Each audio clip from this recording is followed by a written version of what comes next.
Hi, I'm Art, and I like meat. Come with me while I explore the many adventurous things that you can do with meat. Today, I will be exploring the world of Fruity Tooty Rainbow Fried Chicken. Hopefully, it will go well. It also might not. So basically, you want to start off by creating a brine. In addition, I added some Goya fruit juice. Oh man, that looks good. I add the chicken in and let it chill for like 24 hours. Oh there, look, it's been 24 hours. Add the chicken to this buttermilk. That's sort of like the cereal milk. Now we get our fruity flour, which is basically just crushed up fruit pebbles. Look at that. Don't those look good? I did 3 different kinds for this. There's like a flour, which is most ground down. There's the in-between right there. And there, right on the end, that's the full flake. Also, you're gonna want to add some spices, because spices are cool. For the first one, I went mostly flour. There's a little bit of the in-between flake in there. It's basically like a 2-to-1 with flour being the dominant. For the in-between one, we went with more of like a mostly flour, but like the fruity flour, and it's like 50-50. And then a little bit of the chunky ones just for, you know, chunk. The last one, which is kind of the most experimental, was just fruit flour. And then a little spice. Oh, and add spice to the in-between one too, that seems good. Make sure to get this sort of cool flour mixture going. Oh, look at that, doesn't that look good?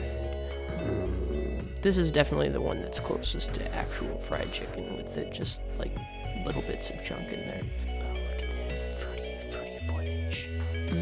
Fruit pebbles. Alright, so now we're breading. When you're breading the chicken, you want to make sure that there's no wet spots exposed or the oil gets all angry at you. So just kind of dredge it through. This actually looked really cool. Just the full fruit flake flour. I mean, look at that. Doesn't that look delicious? Now all 10 pieces are prepped and ready to get fried. You want to fill your pot about halfway up. If you get any higher than that, you start to get splatter, and you want to make sure it's around like 350. Also, make sure that the chicken sits out for a bit so that it kind of dries off and gets closer to room temperature. You want to make sure that nothing's stuck to the bottom. Doesn't that look good? This was the in-between one, the like medium one. So overall, I think it's pretty obvious which one of these turned out the best. If you do just fruit flakes, it comes into this burnt pile.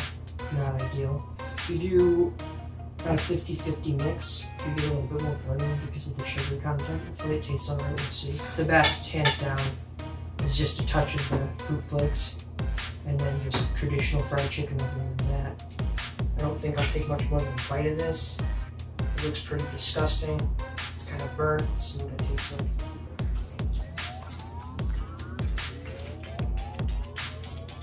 It's actually not bad. It's very crispy, and you definitely get a lot of the fruit flavor. Now the second best looking one, I actually think a lot of the fruit flavor that I get is from the fruit juice in the brine. Let's see. This one, if that's the case, this should taste just about as fruity. It's kind of hard to describe. Still a lot of the fruit. When you bite in, it's like you're taking a bite out of a bowl of cereal, and then it just quickly turns right into fried chicken, which is unusual. I could eat more of this. Alright, then the best looking one is this one does. Still quite a bit of the fruit flavor.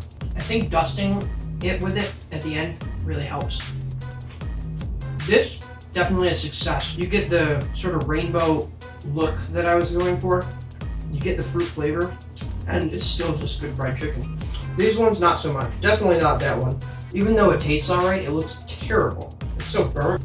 What's the point of having the rainbow thing going on if it's just burnt underneath?